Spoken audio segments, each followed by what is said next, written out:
Astronaut Shubhanshu Shukla flew to space on commercial mission, proving that commercial space flights are no longer mere science fiction and becoming more common. From SpaceX orbital missions to Blue Origin's suborbital joyrides, in fact, private companies are reshaping access to space. Speaking to NDTV science editor Pallab Bagla, aerospace engineer George Weeman explains how India's Gaganyaan joins a global movement that could unify humanity because from space borders disappear. Take a look.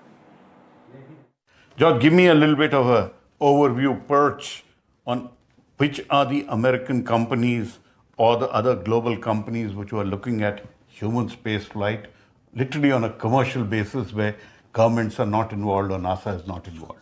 Sure. So I think it's worthwhile to realize that this is all very new. Private space flight started with a gentleman named Dennis Tito, was the first private astronaut to fly to space, and he flew to the Mir space station.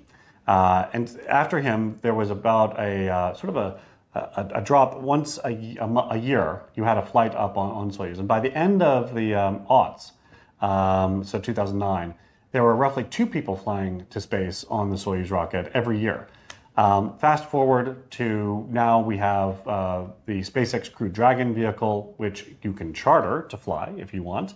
There are missions to the International Space Station called private astronaut missions, which are approved and certified by NASA and the other international partners. But then there are also missions into space on Crew Dragon that are independent of that. There are 2 companies that are doing that. One is Virgin Galactic, which was founded by Richard Branson, pursuing his childhood ambition to develop a commercial human space flight. There's another vehicle, Blue Origin's New Shepard rocket, which launches vertically and comes back down and has the largest windows ever flown in space.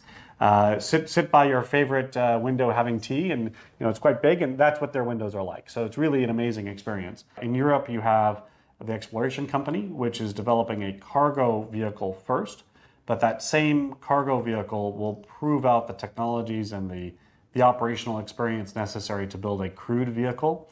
And that's a really serious endeavor. So Europe, what's interesting about that is that's a purely commercial, privately funded initiative. We have forgotten one big player, which is the Chinese, because they have a human space program since 2003. They do, and what many people don't realize is not only do they have the national program, they also have, I think, 5 or 6 private companies that are developing reusable rockets and other capabilities, and some of them want to build both suborbital and orbital human